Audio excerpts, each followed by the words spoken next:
Corona महामारी जो भारतवर्ष में 3 बार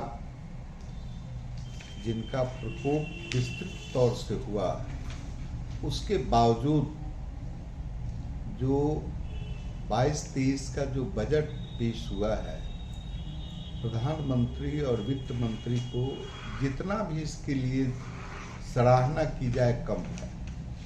हम समझते हैं कि इस आर्थिक जो खर्चा कोरोना के टीकाकरण में लगा, उसके बावजूद देश का जीडीपी पूरे दुनिया में बेहतरीन आंकड़ा पेश हुआ है।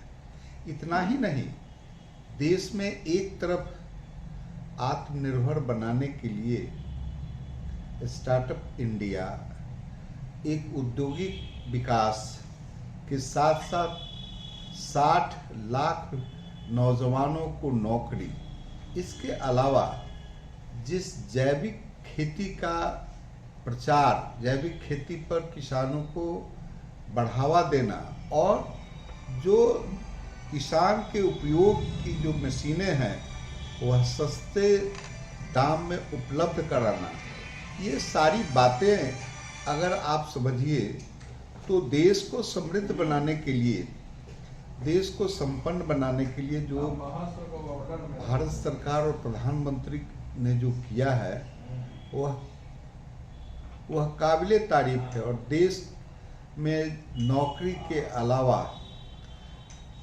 स्टार्टअप इंडिया कैसे देश समृद्ध होगा, जॉब अपॉर्चुनिटी कैसे लोगों को मिलेगा, इसके लिए जो उन्होंने जिन संसाधनों को, इंफ्रास्ट्रक्चरों को बढ़ावा दिया है, ये एक बड़ी ही बात है। इसके अलावा हर व्यक्ति को, प्रधानमंत्री कहते हैं कि हर व्यक्ति को एक छोटा छतदार मकान होना चाहिए।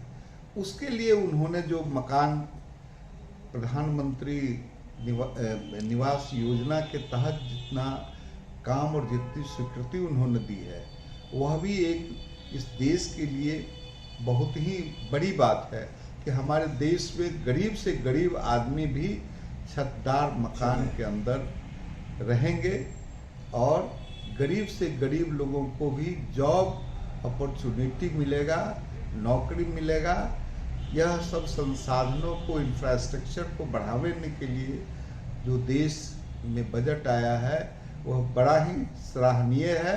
हम समझते हैं कि इस परिस्थिति में इस बजट पर रेल का विकास, 400 गाड़ियां नई रेल चलाने का योजना, ये सब बात जो हुई है ये बहुत बड़ी बात है। इसलिए हम लोग इस बजट को पूरी तरह से समर्थन देते हैं और प्रधानमंत्री और वित्त मंत्री को तहे दिल से हम लोग धन्यवाद देते हैं। यहाँ की जनता धन्यवाद देती है, मुजफ्फरपुर उनको धन्यवाद दे रही है कि ऐसा बजट हम उम्मीद नहीं करते थे जिस बजट को आज उन्होंने पेश करवाया है।